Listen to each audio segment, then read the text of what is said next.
Anak akan dapat mengembangkan kompetensi literasi, yaitu menuliskan tanggapannya terhadap bacaan menggunakan pengalaman dan pengetahuannya, menulis esai pendek untuk menggambarkan pengamatan dan pengalamannya dengan lebih terstruktur, memahami paparan lisan tentang topik yang dikenali, mengidentifikasi ide pokok dan beberapa ide rinci dalam paparan tersebut, menjelaskannya kembali dan menanggapinya menggunakan pengetahuannya. Hari ini kita akan belajar dan mengenal tentang sistem pernafasan manusia. Yuk kita belajar bersama.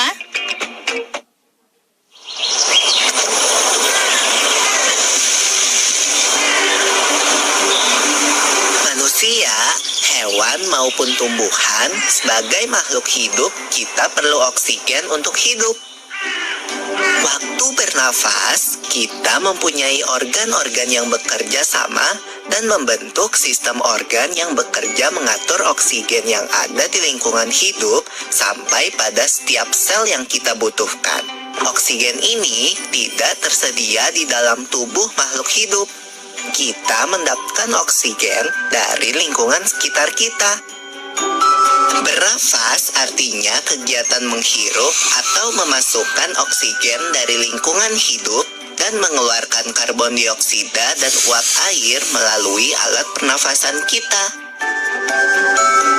Kali ini kita akan mempelajari lebih lanjut tentang organ-organ pernafasan manusia.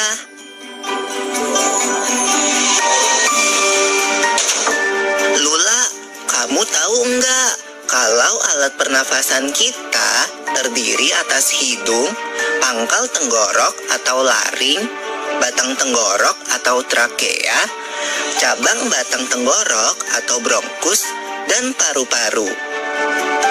Iya, Pipo.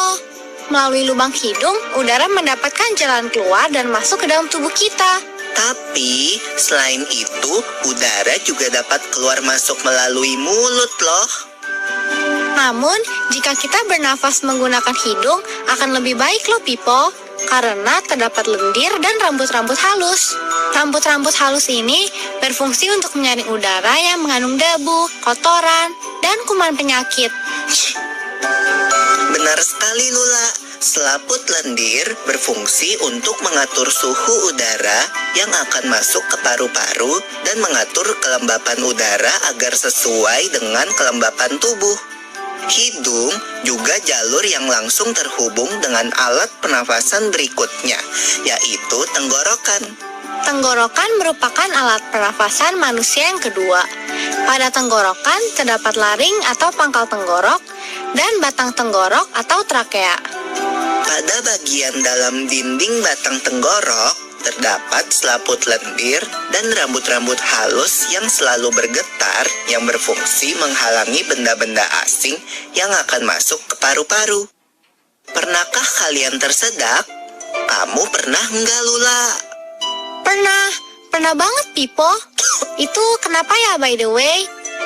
Tersedak merupakan gerak refleks untuk mengeluarkan kembali benda atau makanan yang masuk ke saluran pernafasan.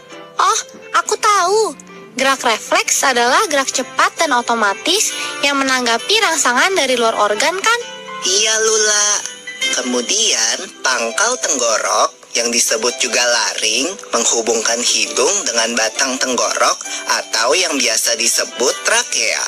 Pada ujung trakea terdapat bronkus, yaitu percabangan yang menghubungkan trakea dengan paru-paru kiri dan kanan. Paru-paru terletaknya di dalam rongga dada, kan, Pipo?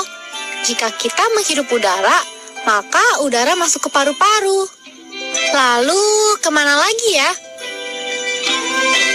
Melalui bronkus menuju cabang dari bronkus yang disebut bronkiolus dan berujung pada gelembung paru-paru yang juga disebut dengan alveolus. Pada alveolus ini kan yang terdapat pembuluh darah, di mana terjadi pertukaran gas oksigen dengan karbon dioksida.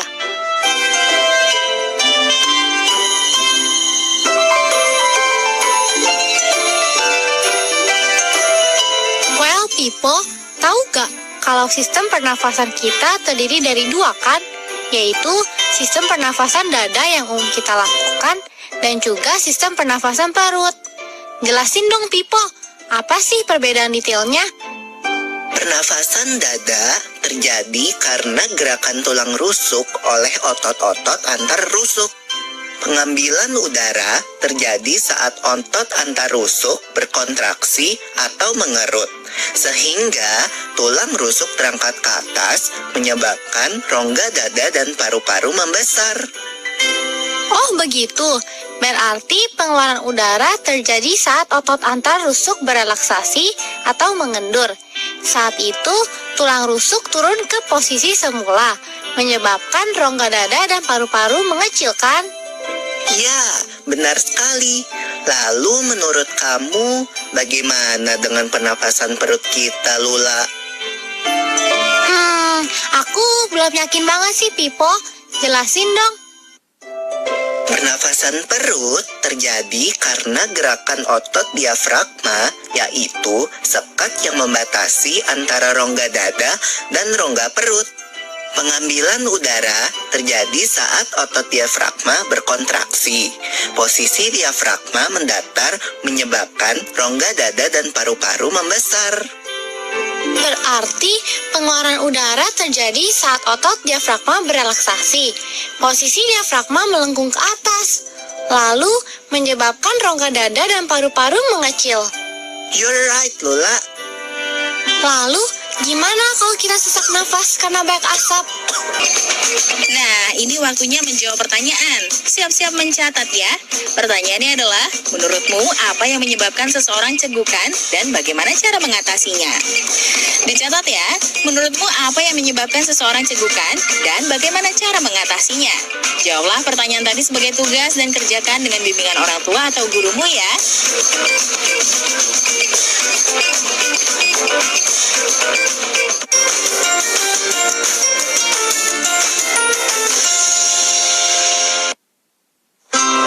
Gimana kalau kita sesak napas karena banyak asap?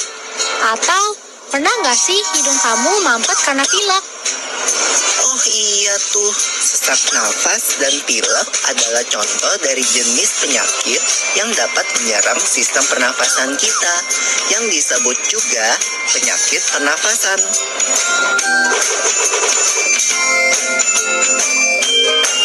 Kalau penyakit pernafasan, itu kan ada influenza, TBC, apalagi ya? Ada juga bronkitis dan pneumonia, Lula. Kalau nggak salah ya, influenza kan penyakit yang cepat menular. Ciri-cirinya sakit kepala, rasa ngilu pada sendi, demam, sering bersin, batuk, pilek, dan kadang disertai muntah.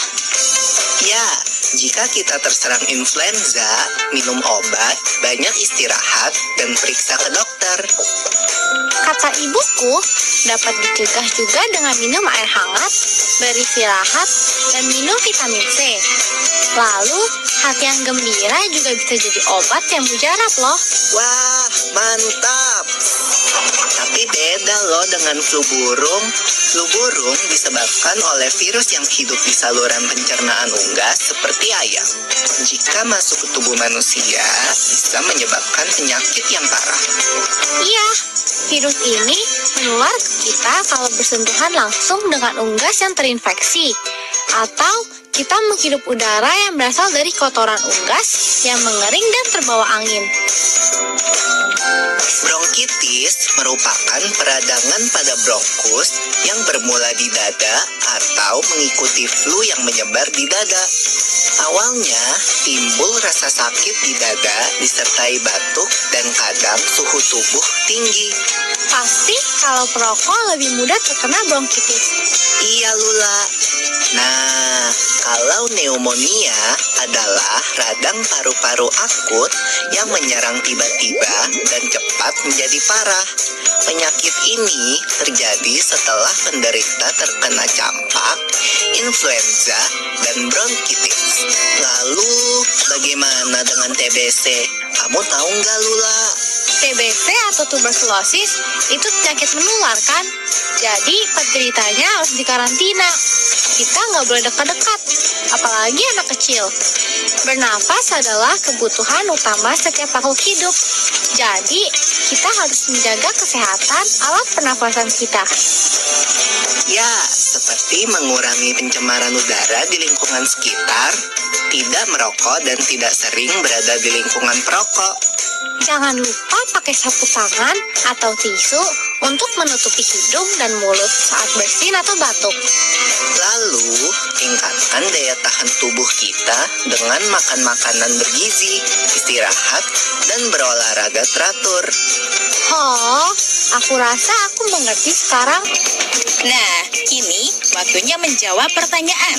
Siap-siap mencatat ya. Pertanyaannya adalah, mengapa virus corona dapat menyebabkan gangguan pada sistem pernafasan? Lalu, apa yang harus kita lakukan agar terhindar dari penyakit tersebut? Dicatat ya, mengapa virus corona dapat menyebabkan gangguan pada sistem pernafasan? Lalu, apa yang harus kita lakukan agar terhindar dari penyakit tersebut? Jawablah pertanyaan tadi sebagai tugas dan kerjakan dengan bimbingan orang tua atau gurumu ya.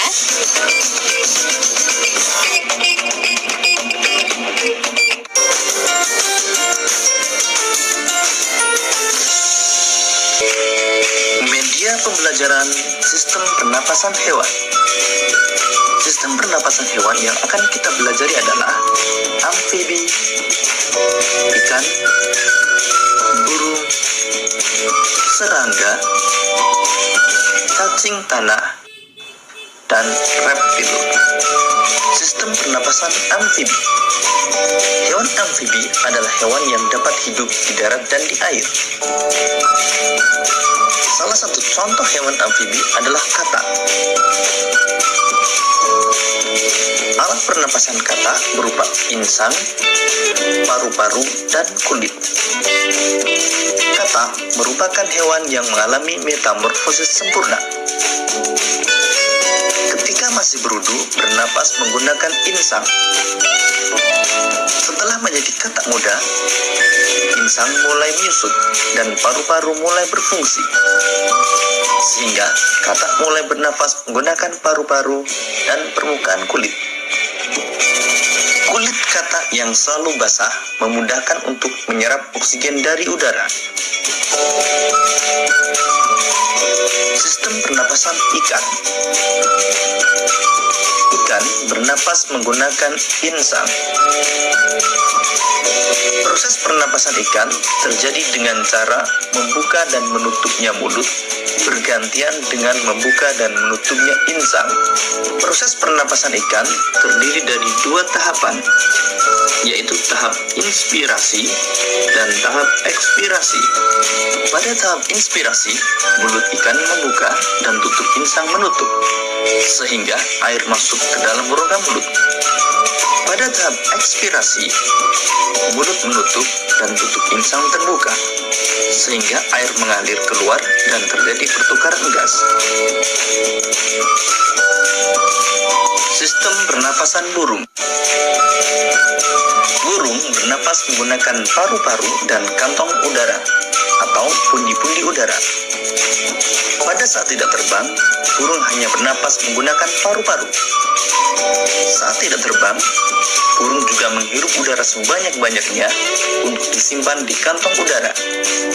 Saat terbang, burung tidak menghirup udara, melainkan menggunakan udara yang ada di kantong udara. Jadi, saat terbang, kantong udara akan mengalirkan udara ke paru-paru. Berikut ini gambar organ pernapasan pada burung.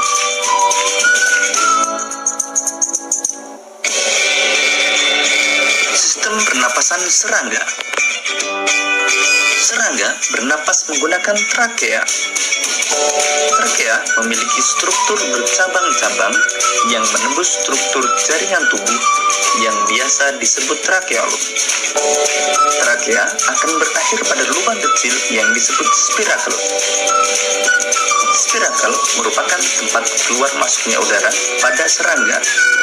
Sistem pernapasan serangga dibagi menjadi 3 tahap, yaitu tahap inspirasi, tahap pertukaran gas, dan tahap ekspirasi. Pada tahap inspirasi, udara luar masuk melalui spirakel menuju trakeol sampai ke sel-sel tubuh. Tahap pertukaran gas terjadi di dalam trakeol. Oksigen akan berdifusi dari spirakel ke sel-sel tubuh, dan karbon dioksida akan berdifusi dari sel-sel tubuh ke spirakel. Pada tahap ekspirasi, karbon dioksida akan menuju trakea dan keluar melalui spirakel. Berikut ini gambar organ pernapasan pada serangga. Sistem pernapasan cacing tanah. Cacing tanah tidak memiliki organ pernapasan khusus. Cacing tanah bernapas menggunakan permukaan kulit yang banyak mengandung pembuluh darah. Permukaan kulit cacing tipis, basah, dan berlendir untuk memudahkan menyerap oksigen. Oksigen diserap melalui permukaan kulitnya, kemudian diikat oleh darah dan diedarkan ke seluruh tubuh. Karbon dioksida dan uap air juga dikeluarkan melalui permukaan kulit. Berikut ini gambar organ pernapasan pada cacing tanah.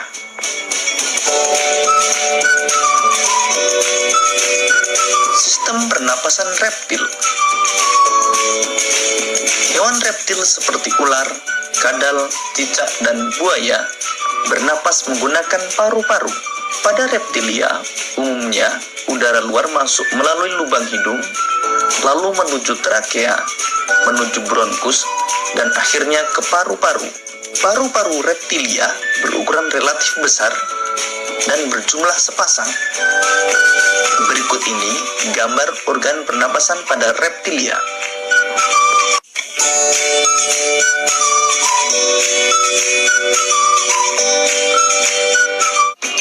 Nah, kini waktunya menjawab pertanyaan. Siap-siap mencatat ya.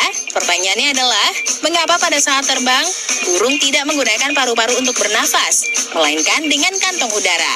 Jelaskan. Dicatat ya. Mengapa pada saat terbang, burung tidak menggunakan paru-paru untuk bernafas, melainkan dengan kantong udara? Jelaskan. Jawablah pertanyaan tadi sebagai tugas dan kerjakan dengan bimbingan orang tua atau gurumu ya.